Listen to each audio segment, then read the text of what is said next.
Like, we're both underneath the same sky. This is Aftersun, ScreenplayWise. The film starts at a pivotal moment in Sophie's life. She's turning 31, the same age her father was when they took their last holiday in Turkey. Hey, are you okay?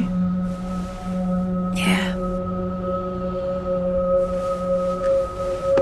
By revisiting her memories through a DV camera, Sophie is able to understand him, move forward in her life as a mother, and reconcile with herself.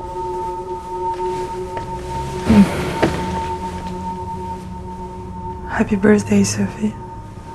The film's point of view is that of an adult Sophie, who is looking back on her memories with a new level of understanding and perspective. And we see this from the first sequence of the film. Take a look. If we stop that image, right there, we can see Sophie's reflection on her television. We go from Sophie's house to a flashback of her last vacation with her father. We step into the shoes of young Sophie, experiencing the events through her perspective. Upon revisiting the film, our viewpoint shifts to that of adult Sophie, allowing us to rediscover moments laden with nuanced attitudes, dialogues, and emotions previously unnoticed during the initial viewing.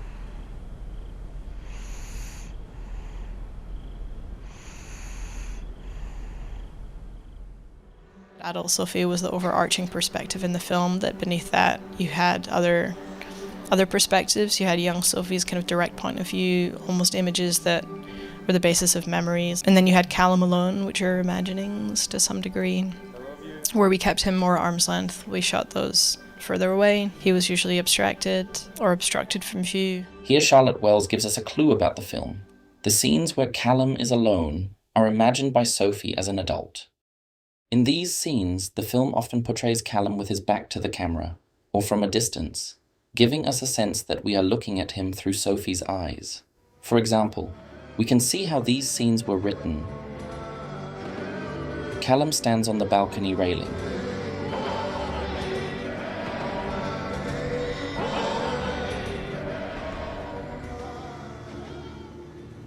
Or he swims deep into the sea until he disappears entirely enveloped by darkness.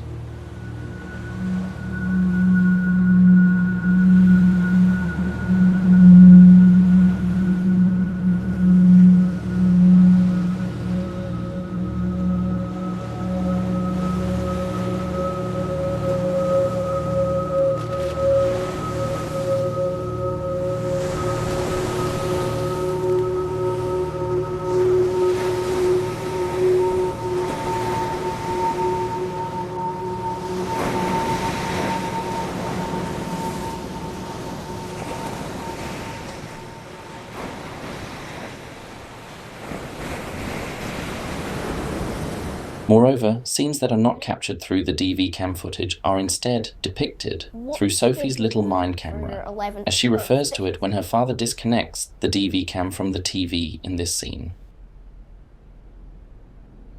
When I was 11, nobody remembered it was my birthday. And when I told my mum, she was so angry, she grabbed me by the ear and made my dad drive me to the toy shop and made me pick something to buy. That's a bit deep. It's okay. What did you pick? I chose a toy phone. It was red. Good choice. Thank you. This connection between Sophie and the camera takes a next step when it also takes Sophie's perspective completely. It turns around as she lies on the bed and looks towards her father at the bathroom. Or something. What do you mean? I don't know. The central theme of the film is memory, and the film makes several notable points about this theme. As the audience, we are transported to the world of Sophie's memories. Firstly, this is reinforced by the film's use of the digital video camera, which sometimes fractures the images, pixelated and grainy, and sounds of the past. Secondly, many of the script descriptions are stationary shots. These shots often appear on the last page of the screenplay as additional interstitial shots. They help transition between scenes and add depth to the film. highlighting objects or spaces that reinforce the overall narrative. Here are some examples.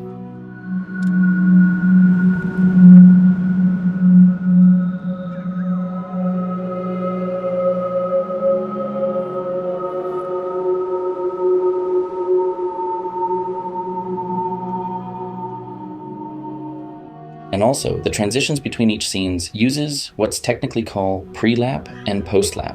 A pre-lap occurs when the sound from the next scene begins before the current scene has ended. It helps to smoothly connect the two scenes and create a sense of continuity. Once you leave where you're from, like where you grew up, that you don't totally belong there again.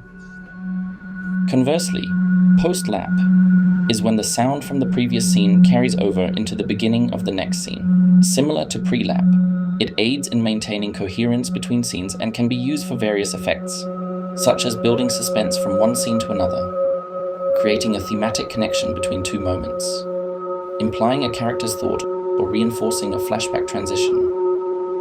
Near the end of the picture, the post-lap effect is masterfully employed to convey Calum's journey through depression, seamlessly weaving together two contrasting moments with profound thematic resonance. It's both a memory of Sophie and an imagining of her father's last moments. These small moments are how our memory works when it comes to remembering something from our past.